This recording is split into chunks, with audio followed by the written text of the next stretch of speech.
Hello guys, welcome to Sourav Omniverse YouTube channel. আজ Calcutta university English অনার্সদের DSC A1 paper থেকে একটা মক টেস্ট বানিয়ে দিচ্ছি। তো এর আগে বানিয়েছিলাম, মক টেস্টগুলো অনেক এফেক্টিভ হয়েছে, সেই কারণে রিকোয়েস্ট করছিল অনেকে, ওই জন্য ভাবলাম ডিএসসি A1 থেকেও বানিয়ে দিই। তো এখান থেকে আমি যে মক টেস্টগুলো দিচ্ছি এগুলো সবথেকে বেশি গুরুত্বপূর্ণ কোশ্চেন, ঠিক আছে? যাদের একেবারে প্রিপারেশন নেই শুধু মক টেস্টটা ফলো করো, আর যাদের মোটামুটি ওভারঅল প্রিপারেশন আছে ওই সাজেশন ভিডিওটাকে ফলো করো, ঠিক আছে? সাজেশন ভিডিওর বাইরে পড়বে না, বাট এখানে যেগুলো কোশ্চেন রাখছি সবথেকে বেশি গুরুত্বপূর্ণ কোশ্চেন, ঠিক আছে? এগুলো আসার চান্স সবথেকে বেশি, সেই কারণে আমি মকেতে রেখেছি।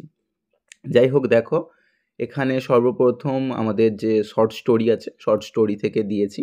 আর বাকি একটা ছোট্ট ঘোষণা আছে, যাদের ডিএসসি B1 আছে ফ্রিতে রেটোরিক প্রসিডিউর ক্লাস হবে 4 তারিখ 5 তারিখ সন্ধ্যে 7টা থেকে গুগল মিটেতে, ঠিক আছে? আমি লিঙ্কটা, গুগল মিটের লিঙ্ক টেলিগ্রাম গ্রুপে, হোয়াটসঅ্যাপে বা স্টেটাসেতে, কমিউনিটি ট্যাবেতে, ইউটিউবে কমিউনিটি ট্যাবে চারিদিকে শেয়ার করে দেবো। যারা ক্লাস করতে চাও রেটোরিক প্রসিডিউর, তারা ওই টাইমেতে জয়েন করো এবং রেটোরিক প্রসিডিউর প্রথম থেকে শেষ অবধি রিভাইজ করিয়ে একেবারে করিয়ে দেবো। সো জয়েন করতে পারো। আর বাকি যারা পরের সেমিস্টার থেকে জয়েন করতে চাও, মানে আমার কাছে পড়তে চাও অনলাইন ব্যাচেতে, তারা হোয়াটসঅ্যাপ করতে পারো, নিচে নাম্বার দিয়ে রাখছি। সপ্তাহে 2 দিন 2 ঘন্টা করে ক্লাস হয় এবং 15 ফেব্রুয়ারি থেকে ব্যাচ শুরু হচ্ছে, ঠিক আছে? যদি পড়তে চাও যোগাযোগ করতে পারো। আচ্ছা, সর্বপ্রথম আমাদের শর্ট স্টোরি আছে, জানো? শর্ট স্টোরি থেকে যে কোনো একটা লিখতে হবে। এবছরের জন্য দ্য কুইল্ট সবথেকে বেশি গুরুত্বপূর্ণ, এটা আসবেই আসবে। তারপরে শ্রাউড অথবা রেবাতি থেকে যে কোনো একটা আসবে, বাট কুইল্ট থেকে এবছর আসছেই আসছে। তো কুইল্ট থেকে যেটা সবথেকে বেশি গুরুত্বপূর্ণ কোশ্চেন ওটাই দিয়েছি, যে do you think that the quilt is a perfect example of marriage taboo on the contemporary society, described with feminist and child exploitations through Ismat চুগতাইয়ের পার্সপেক্টিভ ভিউ। অর্থাৎ এখানে চাইল্ড অ্যাবিউসমেন্টও হচ্ছে, চাইল্ড এক্সপ্লয়টেশনও হচ্ছে, পাশাপাশি ফেমিনিস্ট যে ইডিওলজিটাকে শো করা হয়েছে, ইসমত চুগতাই যে ফেমিনিজমটা শো করেছে সেটাকে বর্ণনা করতে বলেছে, এবং এখানে ম্যারেজ অ্যাজ আ ট্যাবু রূপে কীরকমভাবে দেখানো হয়েছে in a patriarchy society, so সেটাকেই বর্ণনা করতে বলেছে। এখানে যদি ঘুরিয়ে কোশ্চেন আসে, যেখানে যে লেসবিয়ান রিলেশনশিপটা রাব্বুর মধ্যে এবং বেগম জানের মধ্যে, সেটাকেও যদি বর্ণনা করতে বলে সেম অ্যান্সার হবে কিন্তু, ঠিক আছে? CC11-এ নিশ্চয়ই দেখেছো যে ঘুরিয়ে কোশ্চেন এসেছিলো। CC12-এর পরীক্ষা তো সকলের ভালো হয়েছে, বাট CC11-এ ঘুরিয়ে কোশ্চেন দিয়েছে বলে অনেকে বুঝতে পারেনি যে কী অ্যাকচুয়াল বলতে বলেছে বা কী অ্যাকচুয়াল লিখতে বলেছে, সেটা বুঝতে পারেনি বলে অনেকের এক্সাম খারাপ হয়েছে। বাট তোমাদের ঘুরিয়ে কিন্তু কোশ্চেন পড়েছিল, বাকি সাজেশনে যা দিয়েছিলাম সেটাই, সেই কারণে আমি অ্যানালাইসিস করে দিয়েছিলাম। CC12টাও যদি অ্যানালাইসিস করার প্রয়োজন পড়ে তাহলে জানিও কমেন্ট বক্সে, আমি তাহলে করে দেবো। আদারওয়াইজ সকলেরই ভালো পরীক্ষা হয়েছে, ওই কারণে করলাম না। আচ্ছা, যাই হোক, এখানে তাহলে কুইল্ট থেকে যদি ঘুরিয়ে আসে রাব্বু এবং বেগম জানের relationship, lesbian relationship, same answer. যদি কুইল্ট অ্যাজ আ টাইটেল রূপে বলে, ঠিক আছে, বা সিম্বলিক ওয়েতে বলে, সেম অ্যান্সার।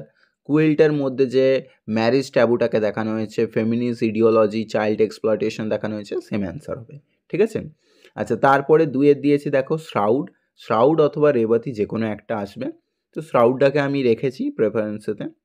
আচ্ছা, কী দিয়েছি? Consider the shroud is a symbol of hypocrisy of society about religion and caste. এটাকেও বিভিন্নভাবে ঘুরিয়ে ফিরিয়ে দিতে পারে, যে এখানে আমাদের যে দুটো ক্যারেক্টার ছিল, সেই বাবা ছেলে, সেই ক্যারেক্টারের মধ্যে দিয়ে কীরকমভাবে ঘিসু, ঠিক আছে, ঘিসু আর মাধব, তাদের মধ্যে দিয়ে বেসিক্যালি যে কোন স্টিরিওটাইপ মেন্টালিটিটাকে দেখানো হয়েছে বা হিপোক্রেসিটাকে দেখানো হয়েছে সেটাকে বর্ণনা করতে বললে, বা টাইটেল যদি বলে দেয় শ্রাউড অ্যাকচুয়ালি কাফান, সেটার মানে কি, সেটা অ্যাকচুয়ালি ওই একই ইঙ্গিত করছে। আর এইগুলো আমি ভিডিও বানিয়ে রেখেছি, চ্যানেলে গিয়ে দেখে নিতে পারো, বা ডেসক্রিপশন বক্সে আমি লিঙ্ক দিয়ে রাখছি, গিয়ে একটু দেখে নিও, খুব ভালো লাগবে, অডিও স্টোরিতে কনভার্ট করেছি। আচ্ছা, তারপরে দেখো এই দুটো থেকে যে কোনো একটা লিখতে হবে কিন্তু, হ্যাঁ? আদারওয়াইজ আমি শর্ট কোশ্চেনগুলো দিইনি, কেননা তাড়াহুড়ো করে করতে হচ্ছে, তো সেই কারণে আমি শর্ট কোশ্চেনগুলো দিতে পারিনি। আচ্ছা, তারপরে দেখো কবিতা আছে, কবিতা থেকে যে কোনো একটা আসবে। কবিতা থেকে দিয়েছি write the theme of mysticism in when my play was with the, এটা আসছেই আসছে। আর সাথে দ্য ভয়েড, এটাও আসছেই আসছে, ঠিক আছে? এই দুটো থাকবে, যে কোনো একটা লিখতে হবে। আচ্ছা, এখানে দিয়েছি থিম অফ মিস্ট্রিসিজম, এখানে থিম বললেও যা হবে মিস্ট্রিসিজম, যেন মিস্ট্রিসিজম মানে সিম্বলিক ওয়েতেই লিখতে হবে। তো সিম্বলিক পোয়েম রূপে যদি বর্ণনা করতে বলে বা এর মধ্যে যে কোন ডুয়েল বিষয় রূপে দেখানো হয়েছে বা কীরকমভাবে রাউন্ড অ্যাবাউট ওয়েতে বলা হয়েছে বা কী টোনেতে বলা হচ্ছে, সেম অ্যান্সার কিন্তু হবে। ঠিক আছে? সো ঘুরিয়ে ফিরিয়ে বিভিন্ন কোশ্চেন আসতে পারে, বাট কোশ্চেনের থিমটা কিন্তু অ্যাকচুয়ালি সেই একই বিষয় বলছে। আর কবিতা থেকে একটা নোট করলে ওভারঅল করা যায়। সেই কারণে আমি যেটা গুরুত্বপূর্ণ থিম অফ মিস্ট্রিসিজম সেটাকে রেখেছি। আর 2 দেখো ইমেজারি, ভয়েডের মধ্যে ইমেজারি, এখানেও যদি ইমেজারি বলে সেম অ্যান্সার করে দেবে। ঠিক আছে? আর দ্য ভয়েডের মধ্যে সবথেকে বেশি গুরুত্বপূর্ণ ইমেজারিকেই অল্টারনেট হিসেবে থিম করা যায়। ঠিক আছে? আচ্ছা চলো তারপরে চলে যাচ্ছি নোবেলের মধ্যে যেন হোম অ্যান্ড দ্য ওয়ার্ল্ড আছে, এখান থেকে 2টো কোশ্চেন আসবে, একটা করতে হবে। তো এখানে কি বলেছি দেখো, consider home and the world as a psychological or ইন্ট্রোস্পেক্টিভ Nobel. এখানে সাইকোলজিক্যাল নোবেল বলুক বা ইন্ট্রোস্পেক্টিভ নোবেল বলুক অথবা থিম অফ প্যাট্রিয়টিজম এটাও যদি বলে সেম অ্যান্সার হবে। বা এখানে কীরকমভাবে নিখিলেশ, তারপরে আরও যে 2টো ক্যারেক্টার ছিল সন্দীপ এবং যে ফিমেল ক্যারেক্টারটা ছিল, তাদের মধ্যে যে রিলেশনশিপ যদি বলে কীরকমভাবে কমপ্লেক্সিটি তৈরি হয়েছে, সেই কমপ্লেক্সিটিও যদি মেনশন করতে বলে একই কিন্তু অ্যান্সার হবে। ঠিক আছে? সো সেই কারণে আমি বলছি যে ওই একই অ্যান্সার হবে। সাইকোলজিক্যাল বললে আমাদের ওই সাইকোলজিক্যাল যে টানাপোড়েন, সেই টানাপোড়েনটাকেই তোমাকে কিন্তু বর্ণনা করতে বলছে। তো প্যাট্রিয়টিজম দিক এদিকে সন্দীপের দিক থেকে বা নিখিলেশের সাথে, আর বিমলা মনে পড়েছে, বিমলা।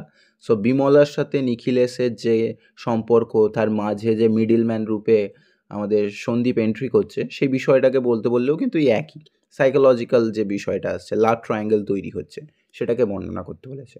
আচ্ছা 2 হিসেবে দিয়েছি write the appropriateness of the title home and the world, মানে ঘরে বাইরে, ঘরে এক আর বাইরে আর এক, এই যে 2টো সিচুয়েশন, সেই বিষয়টাকে আমি রেখেছি। ঠিক আছে? সো এটা করলে আশা করি পেয়ে যাবে। আর বাকি তো ওই ভিডিওটা একটু দেখে নিও। তারপরে দিয়েছি দেখো আমাদের সাইলেন্স দ্য কোডিজেন সেশন থেকে write the appropriateness of the title silence the court is in session, খুব গুরুত্বপূর্ণ, প্রিভিয়াস ইয়ারেও পড়েছে। আর তার সাথে দিয়েছি do you think that Leela Benare's mock trial expose the injustices of patriarchy discuss with feminist perspective view. মানে এখানে যদি ডিরেক্টলি মক ট্রায়াল দেয় সেটা তো হলো, অল্টারনেট হিসেবে যদি এখানে কীরকমভাবে এক্সপোজ করা হয়েছে, কীরকমভাবে টোন করা হয়েছে, বা লীলা ব্যানারের যদি ক্যারেক্টারও বলে সেম অ্যান্সার কিন্তু হবে। ঠিক আছে? সো এই 2টো থেকে যে কোনো একটা পেয়ে যেতে পারো। আর এটাই ছিল অলমোস্ট তোমাদের মক কোশ্চেন। এই কোশ্চেনটা পরীক্ষা দাও টাইম ধরে এবং এখান থেকে কোশ্চেন দেখতে হবে। আর এক্সাম কেমন হলো একবার এসে জানিও। ঠিক আছে? আর ওই ভিডিওটা একবার, সাজেশন ভিডিওটা একবার দেখে নিও। এটা জাস্ট মক টেস্ট বানিয়েছি, 2টো থেকে একটা আসার সম্ভাবনা যেটা বেশি সেটা রেখেছি। বাকি পড়তে চাইলে পরের সেম থেকে যোগাযোগ করতে পারো, আর নোটস যদি নিতে চাও তাহলেও যোগাযোগ করতে পারো। Thank you everyone.